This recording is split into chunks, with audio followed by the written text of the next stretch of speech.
Olá, boa noite, pessoal. Bem-vindos à primeira live da sua Escola Ideal com parceria da Fundação Dorina Novil para Cegos. Para você que é novo aqui no nosso perfil, a sua Escola Ideal é o maior buscador de escolas do país. Então, se você é pai, mãe responsável, está buscando escola e é aquela loucura, aquela jornada, não sabe aonde encontrar, aonde fazer sua pesquisa, digite suaescolaideal.com.br e lá você vai encontrar vários filtros, como mensalidade, localização, níveis de ensino, para encontrar a escola ideal para os seus filhos. Então, vamos começar a nossa live? Nosso bate-papo vai ser com a doutora Eliana Cunha.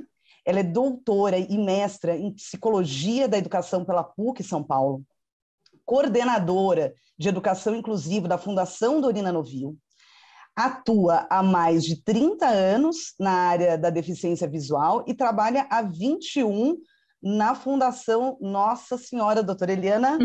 Quanto trabalho, hein? Seja bem-vinda à nossa primeira live. Obrigada, Helena. É uma honra, um prazer. Fiquei muito feliz com o convite, ainda sendo a primeira. A Fundação Dorina sendo a primeira parceira de vocês. E eu tendo a honra de representar a nossa fundação juntamente com vocês. Muito obrigada. Boa noite a todas e todos. A gente que agradece aí a sua presença. Bom, vamos começar a nossa conversa aqui. A gente preparou, pessoal, um monte de perguntinhas. Vamos ver quantas que a gente vai conseguir responder, né, doutora Helena? Porque o assunto é muito vasto, tem muita coisa para a gente abordar. Tem muitas famílias que procuraram a gente, né, que têm filhos com deficiência e a dificuldade de encontrar uma escola, de lidar, enfim, na parte de educação com as crianças com deficiência. Então, por isso que surgiu essa parceria. Poxa, vamos então falar sobre o assunto no canal, porque ele é ainda um assunto muito quente, né? E também aqui no país, né, muito procurado. A gente precisa discutir muito mais do que a gente discute. E as escolas, a gente vê que elas ainda não estão tão preparadas assim, mas a gente já vai falar sobre. Primeiro, doutora Eliana, primeira pergunta: qual é a diferença entre educação especial e educação inclusiva?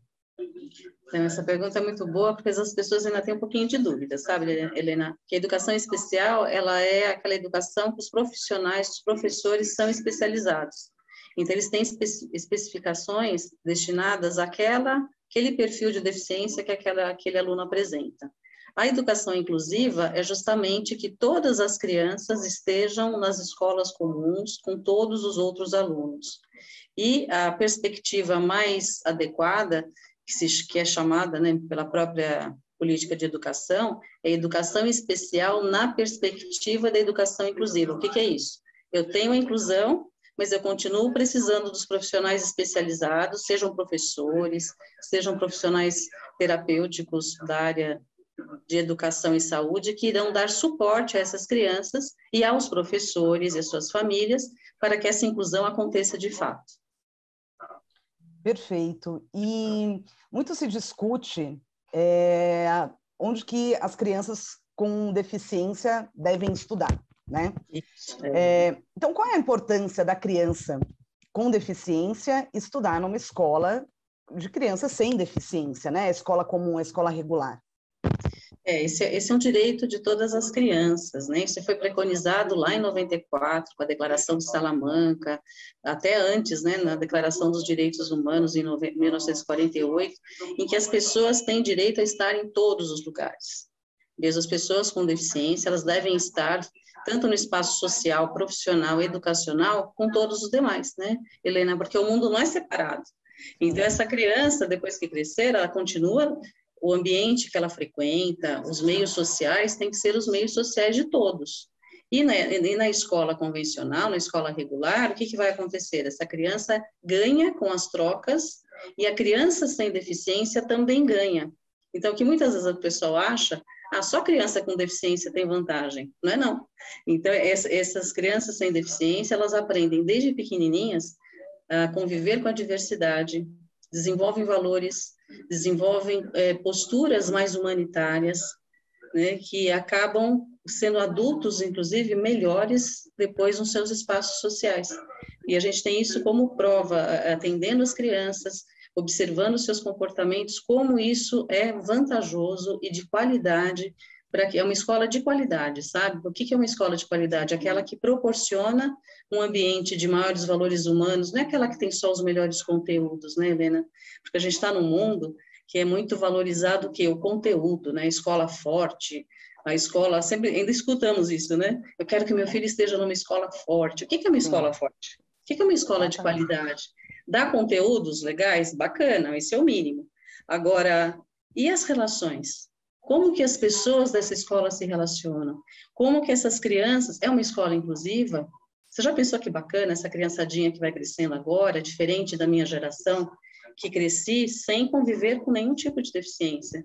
Então, essa criançada que conviveu com a criança com cegueira, com baixa visão, com surdez, com autismo, com paralisia cerebral, etc., depois, quando ela for crescendo, ela vai ver no seu meio de trabalho e não vai ficar assim surpreso. Nossa, ele tem cegueira, ele é cego e está aqui na mesma função, desempenha a mesma função que eu. Puxa, tem um colega surdo, tem um colega com uma deficiência física, enfim. Então, isso faz com que as pessoas se tornem o diferencial, né, que é do ser humano, que realmente o ser humano tem que ser lapidado, porque naturalmente ele não tem valores nobres, né, ele tem que ser educado para desenvolver o olhar para o outro, o respeito, a compreensão, a colaboração, né, a gente fala tanto o espírito, como é que é, cultura organizacional, todo mundo fala nisso agora, né, mas pessoas que já cresceram numa escola inclusiva, que é a escola que é, inclusive, obrigatória agora, né? Desde 2015, com a Lei Brasileira de Inclusão, ela vai ter já na sua prática a convivência com todas as pessoas, né? E não só a questão da deficiência, mas como a gente tem falado ultimamente, é tema, né? Diversidade étnica, de gênero, enfim, de todo tipo de diversidade, que nós somos seres únicos, irrepetíveis e diferentes. Só que quando há uma deficiência, vem junto uma desvantagem que precisa ser equilibrada pela acessibilidade do ambiente. E uma das maiores quebras de paradigma de acessibilidade é a postura.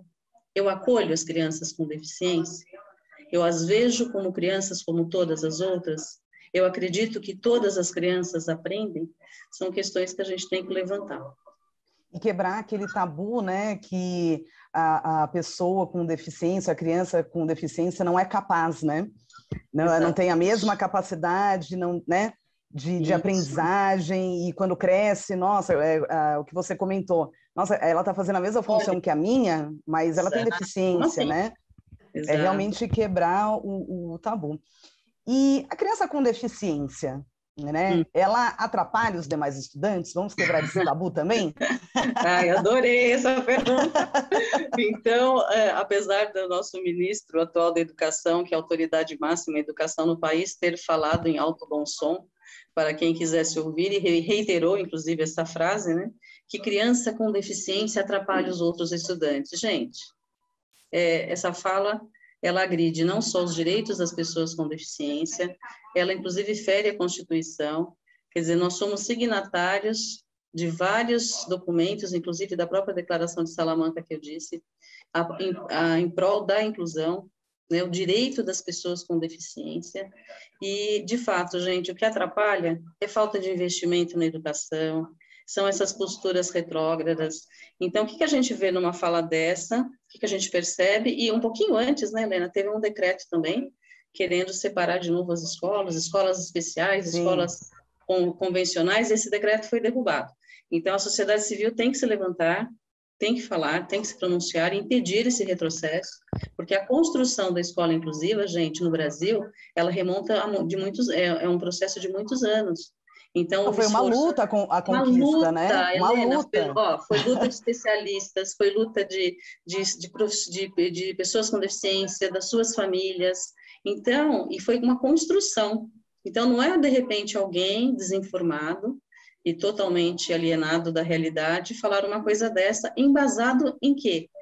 Nas dificuldades encontradas no momento, como você comentou no comecinho da nossa conversa. Tem desafios? Tem, mas só vamos crescer superando os desafios. Então, ao invés de termos uma fala de vamos investir mais na educação, não, vamos retroceder. Então, você imagina, né? Se na nossa vida pessoal, cada vez que aparecer um desafio, ao invés de você encontrar estratégias para superá-lo, nós retrocedemos, é assim que a gente age na vida? Então, enquanto nação, menos ainda, né? Então, há que fazer uma reflexão, buscar informações, buscar as instituições que trabalham com pessoas com deficiência, para que tenha luz, né, nesse tipo de fala e se perceba que, não está perfeito? Não, não está. Tem muito que fazer? Tem. Por isso mesmo tem que ter mais investimento. E algo que eu vejo muito, né, em contato com as escolas, quando a gente pergunta, né, como que você atende, né, você tem educação inclusiva? A gente tem, né, obrigatório. E aí eu fico pensando, tá, é obrigatório, mas as escolas estão preparadas? Qual que é a sua percepção sobre isso, né? Tanto a escola particular quanto pública, elas estão preparadas para atender essas crianças, esses jovens? Então, essa é uma pergunta que todo mundo faz, e cada um tem uma história e um relato de algum caso exitoso e o não exitoso, né? E o que acontece, Helena? A escola pública tem muito mais preparo. Então, o investimento dos professores e professoras, ele tem um desenvolvimento muito maior nessa área do que a escola particular. Mesmo porque o que a gente observa, isso eu posso falar porque nos últimos 7 anos de fundação eu tenho trabalhado direto com escolas do país todo, públicas e particulares. Então, o que eu observo? Isso, relatos dos próprios diretores, tá ok? Que a escola particular muitas vezes tem a resistência das próprias famílias. Então, famílias que não têm filhos com deficiência, em geral, de escolas particulares, quanto maior o nível socioeconômico, maior o nível de rejeição das crianças com deficiência conviverem com suas crianças. Então, ainda existe isso fortemente. Então, é aquela ideia que a gente conversa muito sobre família, também fiz orientação familiar e converso muito com as famílias, que é o tratamento também atual, histórico, social, da criança como um príncipe, uma princesa da família, né? É o centro do mundo, né? Então, o meu príncipe, a minha princesa não pode conviver com crianças com deficiência, etc. Isso é muito vigente ainda, que isso passa nos comentários, passa nas atitudes, e muitas vezes a escola se sente constrangida e não faz o seu papel, porque é aquela história, né? Eu não quero que esse pessoal, que essas famílias se afastem de nós. Então, existe ainda, mas essa movimentação tende a ser cada vez menor, no sentido de ampliar a questão da inclusão, porque é lei, né, gente? É lei, inclusive com implicação de prisão mesmo, não pode negar a matrícula, mas negar a matrícula, não poder negar a matrícula é o primeiro passo. Aí, gradativamente, são mudanças de posturas. Como você falou, estão preparados? Gente, a gente vai se preparando. Aqui, todo mundo que está me ouvindo agora. Quando a gente decidiu ser pai e mãe, a gente estava preparado? Na hora que a criança nasce, ela começa a crescer e se desenvolver, a gente vai estudando, lendo, experimentando para que a gente aprenda a ser pai e mãe. Ninguém nasceu sabendo. E assim, com a criança com deficiência na sala regular, na sala comum, os professores vão se municiando, vão fazendo cursos, e tem bastante, viu? A própria Fundação Dorina dá formação para os professores, várias instituições dão, inclusive o governo, nas secretarias de educação, nos municípios, tem áreas específicas de formação. Então, se a gente perceber, a questão da formação existe, e é um processo contínuo. Então, quem acompanhou há muito tempo, como eu estou bastante tempo nessa área, eu fui acompanhando todo o processo e vejo as evoluções. Só que mudança de cultura, mudança de postura, ela é lenta, né, Helena? Então, é uma grande revolução, né? Uma revolução de humanidade. Doutora Eliana, eu acho que também não esperar, quer dizer, os professores também não precisam esperar a escola, né? Não, Os professores também podem ir atrás, né? Porque de formações, enfim, para se especializarem. A formação continuada é necessária. Aliás, em toda a profissão, né, Helena? Na minha, exatamente, na sua, né? Às vezes você não espera a empresa te ouvindo, dar um curso, né? Você vai lá e fala, eu preciso melhorar, eu não tenho essa competência, eu vou atrás, vou me especializar. Exatamente. Né? Esse pode ser até um diferencial do professor. muitas vezes, né, para as escolas particulares e escola pública. Exatamente. E agora, não resta dúvida, quando a diretoria ela é a favor da inclusão, realmente facilita sobremaneira, porque realmente a cabeça da escola é o que vai dar o tom geral dos processos educativos e da convivência, né? Porque essa questão de inclusão, ela é muito interessante, porque ela é muito reveladora, porque é justamente o olhar do indivíduo, não é aquela estratégia pedagógica pronta para o grupo todo. Se a gente pegar um grupo de crianças da mesma faixa etária, 30 crianças, cada um aprende de um jeito. Então, na medida em que os professores se esforcem para desenvolver estratégias para as crianças com deficiência, ele concomitantemente desenvolve um olhar mais individualizado, até para as outras crianças que não têm uma deficiência. Então, é interessantíssimo como isso é legal, porque cada criança, independente de deficiência ou não, já tem a sua especificidade. Questões. E tem competências e habilidades de pessoas, por exemplo, com deficiência, aí você me corrija, por favor, se eu estiver errado, mas dependendo, por exemplo, não sei se é na síndrome de Down ou no autismo, por exemplo, que a pessoa é super organizada, que ela é metódica, que tem... não tem essas habilidades e competências... Então, na verdade, o que é mais interessante? A gente conhecer a deficiência como um todo, como ela funciona no geral.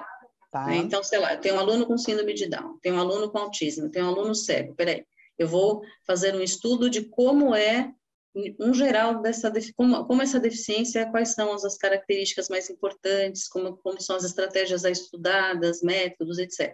Isso é um geral. Então, esse é um modelo, que é o modelo anterior, que é o modelo que a gente chama modelo médico, que é focado na deficiência, tá? É uma etapa. Aí eu passo para conhecer esse aluno. Então, pera um pouquinho. Eu vou conhecer o João e a Maria, que tem a síndrome de Down, que tem o autismo, que tem a cegueira. Nessa criança, como se manifesta? Porque eu tenho que ver, acima de tudo, Helena, a criança como um todo. Então, eu tenho que conhecer, na verdade, não é uma síndrome. Eu tenho que conhecer o João, eu tenho que conhecer a Maria, o Pedro, a Rita. Quando eu conheço a criança, aí eu vou conhecer o quê? Personalidade, forma de aprendizagem, o repertório que ela tem, a família que ela está inserida, sabe? Sua história de vida é fundamental. E aí eu vou ver como essa deficiência impacta e o que influencia nessa criança. E quando eu for desenvolver uma estratégia pedagógica, eu não vou desenvolver para a síndrome de Down, para o autismo, para a cegueira, eu vou desenvolver para o João, para a Rita, para a Maria, para o Pedro. E é muito diferente, porque aí você vê a pessoa, porque a nossa tendência, isso é normal, gente, do ser humano, isso é um esforço, a gente tem que se reeducar, tá bom? Quando a gente vê alguém com deficiência, a gente vê primeiro a deficiência, e muitas vezes para ali. Sim. Então, até, às vezes a gente ouve a pessoa falar, eu tenho 26 alunos, 30 alunos mais 3 de inclusão. Gente, não tem 30 mais 3. Você tem 33, eu tenho exatamente. 33 alunos, dentre os quais eu tenho síndrome de Down, eu tenho um cego, eu tenho um autista, e aí eu vou conhecer cada aluno, fazer uma avaliação individual e conhecer como ele aprende, porque não é só essa característica que vai fazer a referência do todo. Aliás, é o contrário, né? A deficiência é uma das características. Então, eu conheço a deficiência, conheço as questões clínicas, as questões, como funciona, todo o estudo que tem, etc., ok, e aí eu vou criar a minha estratégia para você. É muito diferente. Exatamente. Então, isso faz com que, é a mesma coisa, a gente está conversando aqui, todos que estão nos escutando, cada um está absorvendo de uma forma, porque vai depender da história de vida, de como isso ressoa no seu intelecto, no seu sentimento, nos seus afetos, né? Então, o afeto é o caminho mais curto do coração humano. Então, quando nós fazemos um vínculo afetivo com uma pessoa, um aluno, principalmente, esse vínculo, ele me traz informações e conhecimentos que não vêm pela via da racionalidade. Então, todo professor e professora sabe disso. Quantas crianças, gente, que a gente ouve falar, e às vezes crianças, Helena, que tem uma família tão difícil, tem famílias muito desestruturadas, e eles depois, quando crescem, eles relatam, agora eu estou numa idade que eu estou vendo o pessoal crescendo e tendo filhos e trazendo para eu examinar. Então, eles falam assim, nossa, minha pessoa de referência na vida foi a minha professora, porque na minha família não tinha ninguém. Então, assim, o papel, né, a profissão professora é muito além, né, são potencializadores de vidas, né? Então, cada Diz que vidinha que passa é você falou importantíssimo. por isso você falou da escola, né? Não adianta ser só obrigatório, né? Tem que ter realmente essa aceitação da escola, esse entendimento da importância, Isso. porque isso vai refletir, inclusive, no afeto, né? No afeto da Não, e na direção a todos os receptividade, colaboradores, acolhimento, eu te exatamente. acolho. É, Quem aqui que está nos ouvindo, que já não foi num ambiente que não se sentiu acolhido? sim, É exatamente. exclusão, sei lá, aquela festona linda, vai, vamos pensar um lugar bem bacana. Aí você é Uhum. convidado, você vai sozinho, não conhece ninguém. Se você chega nesse lugar, a pessoa te recepciona, te apresenta para os outros, te enturma, você fica lá até em contrapartida. Se você chegar, a pessoa te cumprimenta e fala, pode entrar, e não te dá a mínima, não dá vontade de ir embora. Pode estar É. comida Fica maravilhosa, música super espetacular. desconfortável, né? A gente se sente Você mal. fala o que, você pensa, você não pensa, o que eu estou fazendo aqui? É, exatamente. Agora você E imagina uma e por que não criança. estou sendo aceito, né? Será que é minha E assim, o roupa? Será que o que está que é? acontecendo comigo? Isso É, a gente adulto, numa sim. situação pontual social. Agora você As crianças a imagina gente uma já passou muito por criança isso, né? Na minha época, a muito, gente muito, passava muito por isso, né? Então tinha os favoritos da classe, aquela pessoa mais, grupinhos, sabe, né? grupinhos, aquele que não tinha muito amigo, aquele que tinha muito amigo. Tinha demais, é.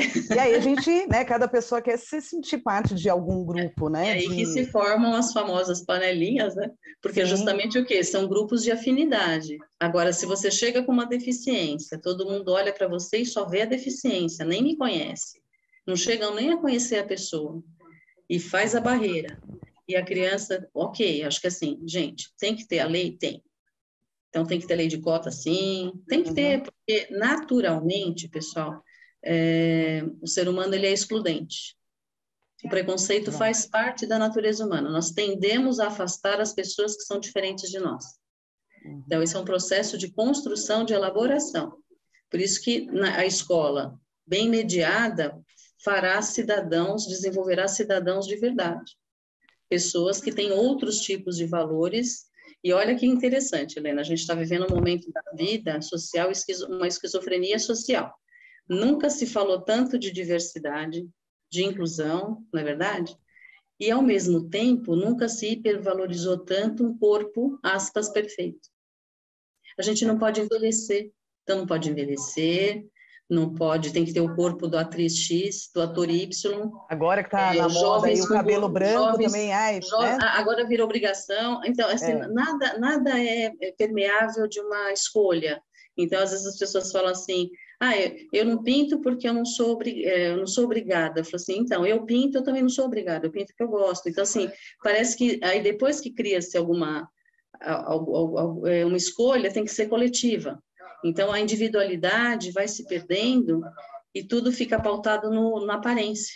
Então, a gente vive, tem jovens com bulimia, anorexia, se suicidando, com tristezas profundas, porque não correspondem a um modelo, aspas, perfeito, que todos os meios de comunicação vão passando. Eu acho muito bacana essas propagandas aí, desses produtos que mostram pessoas com corpos diversos, né? Que não é aquele corpo que só 2% da população tem. Então, a perfeito. valorização da vida, né? A valorização da saúde, não de uma E a gente estética e valorizar o indivíduo, né? padronizada. A pessoa, Valorizar o o indivíduo, que ela gente, é, quem eu né? sou, É, exatamente. Então, né? olha a esquizofrenia social, olha a dupla mensagem dessa moçada agora. Ela ouve ao mesmo tempo diversidade, gênero, etnia, deficiência, e vai por aí afora, e ao mesmo tempo eu tenho que ser perfeita, aspas, eu tenho que obedecer um padrão estético, eu não posso ter ruga, eu não posso isso, eu não posso aquilo. Então, tem jovens que eu atendo, e já atendi, que fizeram, assim, 5 plásticas desnecessárias para atingir um modelo ali esperado na social. Então, enfim, tudo isso a gente tem que pensar muito bem E olha a importância que vai muito além. Por isso a importância, como a gente estava falando, que quem que ganha com a inclusão? Todo mundo. O mundo ganha com a inclusão. E não é um favor, tá, Helena? Mas o pessoal fala assim, ai, tadinho, ai, judiação, ele tem que estar aqui. Não, não é tadinho. Exatamente. É um direito, não é um favor. E eu estava pensando aqui que por conta da pandemia, durante a pandemia, que a pandemia não acabou, mas enfim, a gente está aí, né? Se Deus quiser, indo realmente para o final dela, voltar no mais normal possível do que a gente conheceu, né? Normal que a gente conheceu, né? Porque agora a vida vai mudar bastante. Um outro olhar. Fiquei pensando aqui, os pais, né? As famílias com deficiência.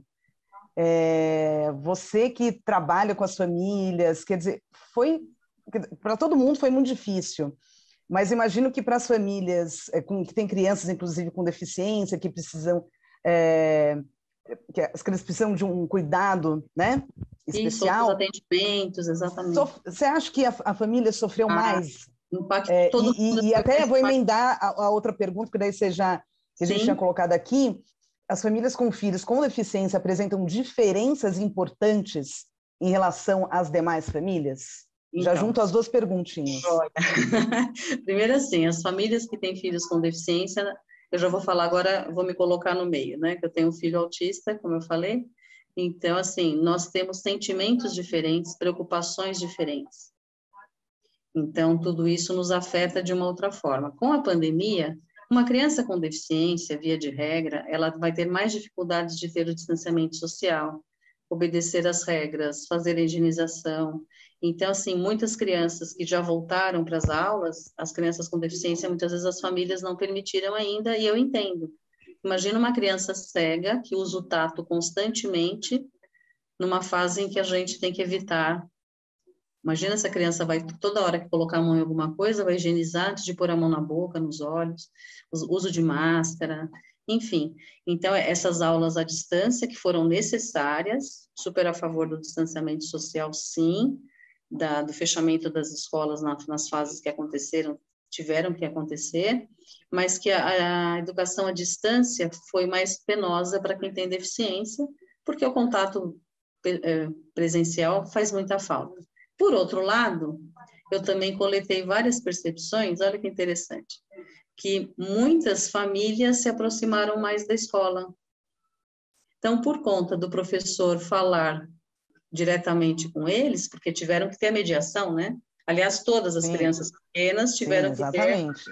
Os pais sentiram na pele o que é o papel do professor. E aumentou muito, viu, a valorização das famílias. Sentiu assim, pelos de professores. Leve, hein? Ainda foi de leve, não foi tudo não. Pois é, sabe aquelas críticas, aquelas coisas? Teve gente aí que estava falando, meu Deus do céu, como é que eles fazem?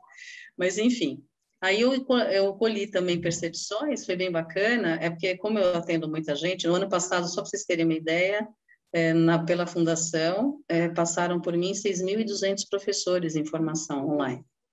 Então, eu tive experiências de várias, escola pública, escola municipal, estadual, do Amapá, Roraima, Rio Grande do Sul, tá? Então, deu para ouvir muita gente, e de várias escolas, de vários núcleos, falando que um pontinho aí positivo foi que muitas famílias ficaram mais próximas dos professores, porque pela via dessa questão de estar dentro da casa, né, pelo computador, teve mais troca, mais conversa. Então, esse ponto, vamos lá, vamos levantar um ponto positivo. Mas, no geral, foi mais penalizante, sim. E mais difícil, né, Helena? Porque, assim, tem que adaptar material, você tem que ter uma abordagem mais diferenciada. Existe mesmo, ninguém está romantizando aqui. Sim. O fato de ter a deficiência, você tem que desenvolver estratégias diferentes, adaptar o material, adaptar a forma de apresentar o conteúdo, adaptar formas de avaliação que sejam equânimes, né? Que estejam de acordo com cada desenvolvimento, e a distância dificultou de fato. Teve várias pessoas, como eu trabalho com a deficiência visual, direto, né, cegueira, baixa visão, o pessoal me perguntando, e agora, o que eu recomendo para os pais? Aí a gente deu as dicas, deu informações, a própria Fundação Dorina Noil atendeu as famílias, os clientes à distância, dentro de todo o possível, fizeram um trabalho maravilhoso. Então, a equipe de atendimento dos serviços de apoio à inclusão da Fundação estão de parabéns, porque desenvolveram estratégias muito preciosas e de uma forma muito assertiva, que as pessoas em atendimento não ficaram sozinhas, ficaram com esse atendimento à distância, por vários meios, pelo celular, para quem tinha, pelo computador, é Zoom, é Teams, é WhatsApp, valeu tudo. Telefonema, gente, o que o cliente tivesse, a Fundação se ajeitou para fazer e fez com muita competência. E agora você vê, óbvio que voltando presencialmente, tudo isso é muito mais rico, né? Claro. Mas essa convivência realmente, que a gente estava falando lá no começo, né? mas tudo, Que prejudica qualquer criança, mas a criança com deficiência precisa mais, né? Precisa mais, porque tem técnicas diferenciadas, tem adaptações diferenciadas, que o distanciamento realmente causa mais dificuldade. Agora, em contrapartida, você vê que é possível, né? E que a importância dessas atuações específicas e que os professores vão se apropriando, sabe? Então, é possível aprender, é possível desenvolver estratégias, inclusive no momento pandêmico desse que nós passamos. E, doutora Helena, também estava matutando aqui, né? Não, você vai falando, a gente vai pensando, você falou muito da aproximação da família com as escolas, né? Que estão se aproximando e tal. Qual a família, né, com deficiência, então ela coloca a escola que, né, que vai colocar o seu filho e tal. Uhum. O que ela deve esperar da escola? Qual que é a responsabilidade? Porque isso, independente, criança com deficiência ou sem, sempre foi muito... expectativa e muitas brigas, né, entre família e escola, isso aqui é obrigação da escola. Tal. Quer dizer, eu imagino que com a educação mesmo, com as crianças com deficiência, isso tem que talvez ficar mais claro, tem problemas e dificuldades, quer dizer que talvez eu nem imagine, né, porque eu também não sou especialista na área, por isso que trouxemos aqui você. Sim. Faz sentido isso que eu estou perguntando? Faz sim, Helena, porque é o seguinte, aquilo que a gente conversou um pouquinho também, agora falando para todos aqui. Quando a criança vai para a escola, qualquer criança, existe uma expectativa, existe essa questão de como tanto a família como a escola se relacionam. Porque os dois grandes pilares de espaços de desenvolvimento da criança é família e escola. Nós que somos terapeutas, médicos, toda essa área é suporte. Onde ela vai se desenvolver de fato é no espaço escolar e no espaço familiar. Por isso que é tão importante o espaço escolar. Então, a homeschooling, por exemplo, é complicado, ao meu ver, e muitos especialistas falam, porque você não tem a convivência. Então, essa convivência, gente precisa conviver com gente. Essa que é a pegada, né? A escola é muito mais do que aprendizagem de conteúdos. Vai muito além, né? Sim. E aí, com essa expectativa, se tem um filho com deficiência, tem que pensar, gente, que essas famílias estão com sentimentos mais afetados. Então, é aquilo que a gente estava conversando, eu tenho 3 filhos, 36, 34 e 32. O meu de 32 é autista não verbal nível 3. Quando eu coloquei cada um dos meus filhos na escola, isso há 30 anos atrás era um pouco diferente também, mas como eu acompanhei a evolução, dá para eu fazer um comparativo e dar um exemplo do que eu estou falando para vocês. Quando eu coloquei a minha filha mais velha, pequena, tinha um nível de preocupação. A Débora teve um nível, o Daniel teve outro. O Matheus, gente, é um caminhão de preocupação. Porque você tem realmente uma criança que ela tem mais dificuldades, que ela tem questões relacionais importantes, você se preocupa com o relacionamento com a professora, como os colegas vão recebê-lo. Fora que os sentimentos das famílias, eles estão abalados. Porque vários estudos, eu pesquiso muitas famílias, né, mostram que as famílias, em geral, elas têm muitas informações sobre a deficiência, mas elas não têm acolhimento dos sentimentos. Então, elas estão em sofrimento. E quanto menorzinhas forem as crianças, mais essa família está recentemente afetada pela deficiência. Então, é uma família que você está lá com o teu pequenininho de 2, 3, 4 anos, não importa a idade, se ele tem um desenvolvimento normal, acontecerão situações típicas em relação à vidinha dele. Porém, quando tem a deficiência, o turbilhão da cabeça e o turbilhão do sentimento. porque você está, dependendo do momento que essa família está, tem famílias que ainda estão meio enlutadas, né? Se fala muito do luto do filho saudável que não nasceu. Lógico, gente, que não é o mesmo luto de uma morte, tá? Mas tem um sentimento de perda, tem uma preocupação do presente e do futuro. Vou até confidenciar com vocês. Se vocês atenderem famílias que têm crianças que têm um comprometimento que ela não vai se desenvolver totalmente na sua independência e autonomia, por exemplo, o caso do meu filho, você tem preocupação até o dia que você vai morrer. Então, é tudo concomitante, sabe, Helena? Você pensa agora, pequenininho, você já pensa na escola, você já pensa nos coleguinhas, você já pensa na professora, Lógico.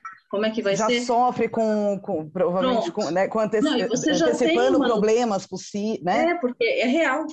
É. É real, não é, não E é doutora fantasia. Helena, você comentou, inclusive, que lá no comecinho, ser mãe, a gente não aprende ser mãe, ser pai, né? Você vai aprendendo na raça, né? Na raça. Se estuda, você pode Quando tem estudar, a criança com mas você vai deficiência, na quer prática. dizer, né, com criança com deficiência, quer dizer, você aprende Isso. a raça mesmo, Aí, né? aí Mais você tem ainda, que né? estudar, por exemplo, eu pesquisei muito sobre autismo, aí as pessoas que Sim. eu atendo, elas leem muito sobre deficiência visual, elas leem sobre a cegueira, E é sobre a baixa importante os visão e pais tal. falarem, as famílias falarem com outras famílias também, né? Eu imagino que deva ser Aí, importante essa troca também. essa troca é bacana, mas tem que ter um bom mediador. Tá. Eu já vi casos de grupos que as pessoas indicam, e quando não tem um bom mediador, imagina grupos de famílias ou até grupos de pessoas com deficiência, tá? Tá. Que elas começam a trocar suas angústias sem mediação.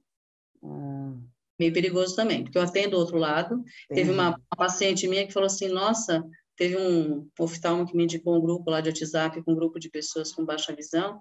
Eu entrei em desespero, porque de repente entra uma mensagem assim, gente, eu tô com vontade de me matar, e aí?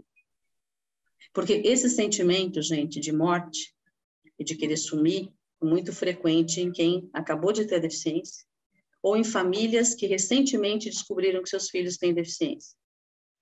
É um conjunto de sentimentos muito forte, porque é amor, você ama aquela criança, como quem é mãe e pai aqui sabe, a gente ama loucamente os nossos filhos, né? Claro. Pessoas equilibradas psicologicamente, né? A gente ama, sim.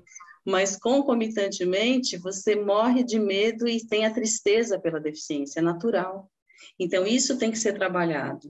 Agora, se você É importante tem a família contato, sempre procurar ajuda, né? Também, ajuda, né? por isso que o nosso Especialista. trabalho na fundação, ele não é feito, não é questão de ensinar técnicas, então é uma equipe multidisciplinar que tem oftalmo, ortopedista, fisioterapeuta, terapeuta ocupacional, professor de mobilidade, assistente social, pedagogo, tal, e tem psicólogo. Então, a abordagem psicológica e todos os profissionais, independentemente da formação em psicologia, nós temos que desenvolver um olhar diferenciado, um acolhimento diferenciado, porque são pessoas que estão em sofrimento. Então, isso é muito importante. E na escola, o que eu sugiro quando eu falo com as escolas? Tenham horários diferentes para falar com essas famílias. Essas famílias não devem, a meu ver, frequentarem só as reuniões padrão de pais e mestres, Sim, um acompanhamento mais próximo, né, tem que ter da outros escola. horários para falar só do seu filho, porque aquele seu filho tem especificidades que os demais não têm. Então, conhecer como isso está reverberando no pai, na mãe, que ajuda que tem na família, qual o perfil dessa família, quem que está mais próximo, e acolher a dor, né, gente? Porque a gente está num mundo que cada vez mais a gente percebe que o acolhimento dos nossos sentimentos ele é muito pouco. E quando você tem a deficiência ali, e fora as frases, né, que o pessoal fala para aliviar a sua própria... Quando a gente não sabe o que falar, outra dica, se a gente não sabe o que falar, é melhor não falar nada, dar um abraço e acabou. Exatamente, ficar quietinho. Porque assim, sabe? Frases que não se deve falar. Tem gente pior, ainda bem que faz isso, ainda bem que faz aquilo. Gente, isso não consola ninguém. E eu saber que tem alguém pior que eu mesma não me deixa mais feliz, certo? Até acho esquisito quando eu escuto isso. Eu falei, ué, mas então assim, diante da deficiência todo mundo fica meio impactado. Então, na dúvida, silencia, escuta, acolhe, né? É que nem quando uma amiga vai chorar com a gente, né? Assim, pessoal, alguém vai chorar com a gente, você fala assim, não, mas isso a gente quer tirar a dor, né? A gente fica, nós podemos ficar tão aflitos com a dor do amigo e da amiga, e fala assim, não, isso vai passar, não sei o quê. Ela não quer ouvir isso. Muitas vezes o que a pessoa quer é só um abraço. Então, abraça, acolhe, porque ouvir, né? a Ouvir, sua tentar dor, ter Helena, a empatia, né? Acho que é importante, né? isso, Você ouvir, tentar se colocar no lugar do outro para isso, realmente entender a e dor. dores não são comparáveis. Então, não adianta Perfeito. falar assim, nossa, você está chorando tanto porque você apertou o dedinho, e o outro amputou o pé, não importa, é a dor de cada um. Então, comparar pessoas é extremamente injusto, e comparar as dores, então, piorou, porque você acaba sendo injusto, Claro. e a pessoa acaba não falando mais com você. Eu acho que Nossa. todo mundo que está ouvindo aqui já teve a experiência de desabafar com alguém e pensar, nossa, jamais eu vou desabafar alguma coisa com essa pessoa. Porque Melhor eu ficar. É. vem um caminhão de recomendação, deixa para lá, tudo. Ah, E a outra pior coisa. coisa, né? Quando No você já está fim, confuso, muitas pois vezes você está confuso, a é, pessoa te deixa mais confusa e às vezes você sente que, puxa, então eu estou fazendo tudo errado, então ou as então, atitudes que eu estou tomando sabe, são sabe, erradas, né? sabe Porque eu tenho que ouvir.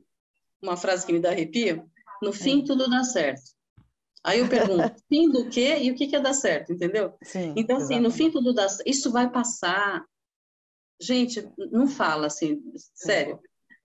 Se a pessoa está te confidenciando, está desabafando, fala assim, estou com você. perfeito. Escuta, estou com você, ouve. Escuta, estou com É. você, o que eu posso te Porque a gente não ajudar? vai ter a solução, né? No Não, não caso, vai assim, de ter. famílias, né? Vocês, Não, logicamente, eles vão receber o apoio de especialistas que vão ser isso. encaminhados, mas cada um vai ter a sua experiência também, E tem um processo de né? maturação disso. Tem as fases de negação, tem as fases de culpa, tem as fases de agressividade, de raiva. Por que comigo? Aí você vê o filho de todo mundo brincando saltitante, o seu não faz. Tem uma limitação. Então, existem várias etapas que a gente sente e que vão sendo, e é cíclico, tá? Não é que resolveu para sempre e nunca mais vai sentir, não é isso. Então, faz parte do processo, então a gente tem que ter essa delicadeza, essa sensibilidade de acolhimento, e a escola é um lugar de parceria. Então, olha que legal, ter na escola, e os dois lados ganham de novo, porque a escola vai ter informações super preciosas que essa criança, como é o comportamento dessa criança em casa, e a família vai ter mais segurança de deixar o seu pequeno lá. Puxa, eles entendem meu filho, eles estão dispostos a educá-lo, eles estão dispostos a acolhê-lo. Então, a segurança, isso a gente passa para a criança. Por que tem Legal. muita criança que às vezes chora muito na porta da escola? Não são todos os casos, mas muitos casos é a atenção que os pais passam. Sabe aquele excesso de recomendação? Olha, Sim. se alguma coisa acontecer, você me liga. Se alguma coisa acontecer, você me avisa. Então, a Não faz criança já isso, não vai pensa falar assim, isso, não vai é um fazer lado, aquilo, né? A criança, vai acontecer alguma coisa terrível, é melhor não ficar é, aqui, não. Agora, se você mas vai falar, bom estudo, filho, aproveita, brinca, vai comer teu lanche, vai. Porque se acontecer alguma coisa, ele vai te chamar. Só que se e eu ele tem que, recomendo e ele tem demais, que ter essa experiência, né? ele tem que ter A essa criança vai ter que ter experiência. essa experiência, Vai ter que exatamente para cair, ralar o crescer. joelho, vai ter Perfeito. que, sabe? Eu vou dar até um outro exemplo aqui, como você falou de escolas, uma escola que eu conheci, quando criançada com deficiência, sem deficiência, escola com inclusão, numa época que não era obrigatório, tá? Aí a diretora, muito sábia, quando tinha aquela coisa, criança pequena, né, um morde o outro, empurra, aquelas coisas que acontecem com todo Sim. mundo, os pais da criança que foi lá empurrada perguntou, quem empurrou? Foi um colega normal ou foi um desses? Você está brincando. Sim, e a diretora sabiamente falou o quê? Foi um colega. Perfeito. Importa saber que se Nossa. quem, e também tem o estigma, que se tem a deficiência, vai bater mais, vai morder mais, vai empurrar mais. Então, gente, isso não existe. Então, a criançada é criançada, e se houver mediadores que façam essa mediação de uma forma adequada, essa criançada vai ser gente abessa, sabe? Vai ser ser Sim. humano que vale a pena ter na vida aí. Doutora Helena, ó, o papo estava tão bom, tá? Assim, que o tempo voou, já passaram nossos 40 minutos, né? Certo? Porque, até para não ficar extenso, para o pessoal ficar com um Sim, gostinho sim. de quero mais, e de repente a gente voltar outro dia com Muitas outras ordens. abordagens sobre o mesmo tema. Então, eu queria Uhum. muito agradecer a você e à Fundação Dorina Novil pela oportunidade de estarem aqui no nosso canal. Imagino que, para quem assistiu, foi muito rico. Eu aprendi muito, né? Falei para você, né, doutora Eliana, eu preciso aprender também. Então, foi realmente muito rico. Gostaria muito de agradecer e para a gente marcar uma próxima em breve, tá bom? Eu que tenho a agradecer e fico muito às ordens e muito obrigada pela parceria. Prazer em conhecer a todos. E, pessoal, se vocês tiverem alguma dúvida, precisarem do contato da doutora Eliana, manda um e-mail para a gente, atendimento@suaescolaideal.com.br. Sigam a Fundação Dorina Novil, também faz um trabalho maravilhoso, sigam. E a gente se vê em breve. Boa noite para todos. Boa noite.